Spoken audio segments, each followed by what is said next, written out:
Yo, what's up? It's Llama here with another Llama podcast. This is episode 11, the concluding episode.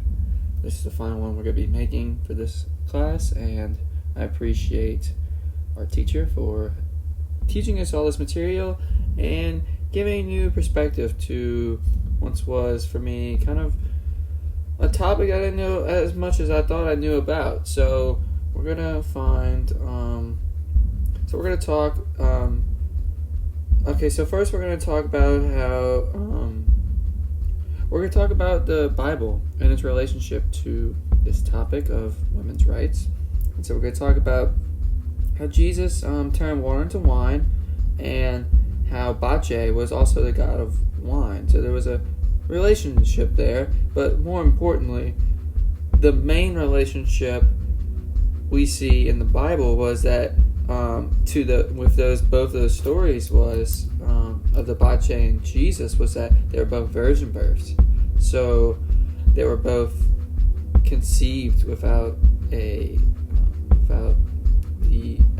action of sexual activity or anything, and so that's important to know because for some reason during that time, being seen as a virgin was very important for women and everything, and so yeah. Also, we're going to talk about some Christian mysteries that we talked about, where the resurrection of Jesus, Lazarus coming back to life, the Trinity of three persons and one God, and then we talked about the freedom for women. They were talking about how don't be constrained by the roles that society places on you. That's a very important concept, even today. That's very important to many women, and they need to see that, and they do. And they were saying like you should just drink wine and have some fun. Like, don't make your man control you and like make you not have fun or whatnot. Talk about women's orgy. Talk about someone who looks feminine. It's degrading to look like a woman. So like men won't dress up as women, but women can dress up as men because it's degrading to look like a woman. Men see themselves as gods, and the gods are more powerful than the goddesses. Women are at least women don't know what they're doing. It's apparently one thing that many people had. If you give them an inch, it'll take a mile. And one example of that was the Amazons women, and they were put in cages because they were so manly, and men were afraid of that. And so, yeah, that was a big topic. Okay, so we're going to go to the next discussions. We talk about Plato and how there was a third gender, hermaphrodite. So double humans, both man and female. Tried to challenge gods and make it different genders. People wanted to be back with the person they were originally joined to. So we also talked about the concept of being together with the person, like your soulmate, basically. And it could be male-male, female-female, or male-female, or whatnot. But it was just true love is what they were looking for. They also thought that the father was solely responsible for creating new life, and there was no purpose for the mother, only for her to bear the soil. So she was like the soil that the semen was placed on, and that was the only reason it was needed is because they needed that soil. The plant was the one that's doing all the work, which obviously we've come to today, knowing that that's not really very true, but they also thought that little guys were inside the semen and they were making the little baby. But anyways, semen was also seen as more powerful, and there's a reason we call it Mother Earth, because of the fact that the soil looks so similar to it's so similar to like what a woman is. So fertilizer is what they thought. And so yeah. So next we're going to go next topic. Let's see here. So we talked about competing gods as a theory to believe in why bad things happen to good people, so like karma and stuff like that. The Aryans conquered the Indus Valley and kept going, but never managed to claim South India. Okay, I don't know. Next, we talked about the Greek creation story. The sea placers were also their named women's.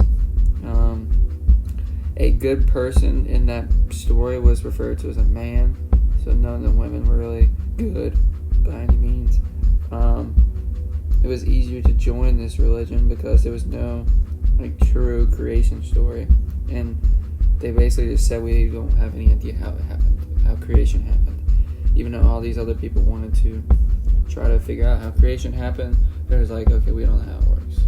Okay, and that's what their main agenda was. The caste system was something we talked about next. There was no social mobility, so you can't move up and down the ranks. We talked about the India story, so how women are the only steps above. That women, for some reason in the society, are only seen steps above a female monkey, and being a woman in the reincarnation process was a punishment. So if you're a woman, that means you must have did something wrong in your other life. In order to die, you must have lived. It's a pretty good quote, actually. I like that. So the adoration of yoni, they would drink menstrual fluid. Kind of weird. This was a very weird discussion, but yeah. The winter solstice is the shortest day, so it's already worshipped as the rebirth of the sun. So that's why Christmas is the day it is. It's a couple days after that, since they already had a holiday really occupying that, I guess. Easter season is a rebirth of plants and animals. Okay, so we're going on to the next discussion here. Let's see if I can find it. Oh, not much in here. So we have this discussion right here. Okay, so this is where we're given images of various things. We were given images of. The first one was an FU. It said the object is male or female. There's no subject because it's just FU. There's no subject. You or I is generally has to be the subject, it would assume. And so really the only thing you can say would be I, FU. And that applies like some sexual context to this. The other thing we had were two rams kind of not having sex, but they were mounting. One of them was mounting on the other. Dominance. The one that was being mounted on seen as inferior, since the female is inferior. Kind of weird. Divides that, but yeah, I guess that's okay. I don't know. I don't understand how the animals know that the females are less superior in this practice they do, but yeah. Next was wrestling. Whoever's on top is dominant. And so it's kind of the same premise that women are on the bottom, and so they're less important, and so the one who's on top is the winner. We had a LSU versus Alabama mascot, and obviously after this year, I think we settled the debate who was better. But back to this, LSU was mounting the Alabama mascot, seen as like, seen as who's better, and that was used to turn the Alabama mascot into like a female. Kind of weird, but we also had the same thing with the Trump and Russia affair, and it was kind of just like the Russian thing and Trump, and they were mounting. So yeah, and there was also a quote we got. It's from Mike Tyson. It says, "I'm going to make you my girlfriend." That would be something he would say right before he would fight his opponent to scare them. And yeah, it's kind of weird, but yeah. And then there was another one, FU as a woman. Woman is like the man. So the mother man or woman is like the woman. So if a woman says it, it's like she's applying she's a man, not she's applying she's a woman. Effing the guy, if that makes sense. Sucks. So a lot of things, this is what I've learned a lot from this class, is that a lot of things in this unit describe how language is a key component in trying to defame, I guess that's the right word, to make women feel inferior. And so this is another one. Sucks because, typically women suck men, and there was quotes used as an authority through male genitalia: pain in the butt, riding my butt, give me the shaft. Kind of weird. F the man is another one. Someone empower her. You want to overpower them. Don't be a pussy. Yeah. So that's like saying you're a woman. It's defaming them. You throw like a girl. Also something to make women feel inferior in athletics and in general.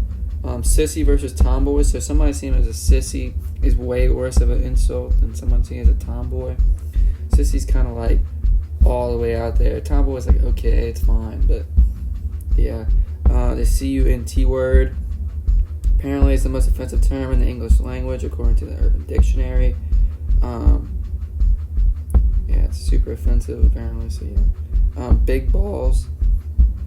Somebody known as powerful or more strong. And back to the other word, male genitalia apparently are more important than female genitalia. So yeah. The Citadel have female jokes on males. Also Bobby Knight put tissues in players' lockers that they didn't play well, assuming they were a girl. And a lot of coaches say, man up, grow up hair. Yeah. That's about it. I'm going to go to the last discussion here. And that's generally about it. So I'm going to recap my thoughts about this class. I really liked this class. I mean, it was pretty good. It was a solid way to explain the female perspective and how women are not segregated against, but seen as inferior.